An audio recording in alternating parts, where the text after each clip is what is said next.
Hey everyone, NAFSMUN here, and today I'm going to show you how to download and install BlockBench.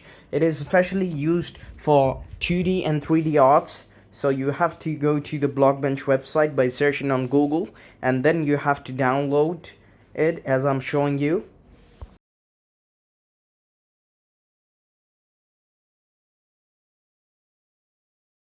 Okay, so my download is done. Now I'll click on it and run it, and then just follow as I do.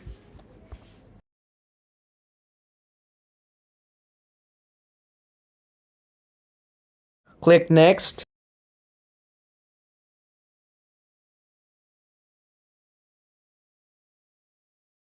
Then select a folder where you want to keep your BlockBench. Now click install, and as you can see, the installation is done. Now I will run my BlockBench. Thank you for watching. Subscribe my channel now for more videos.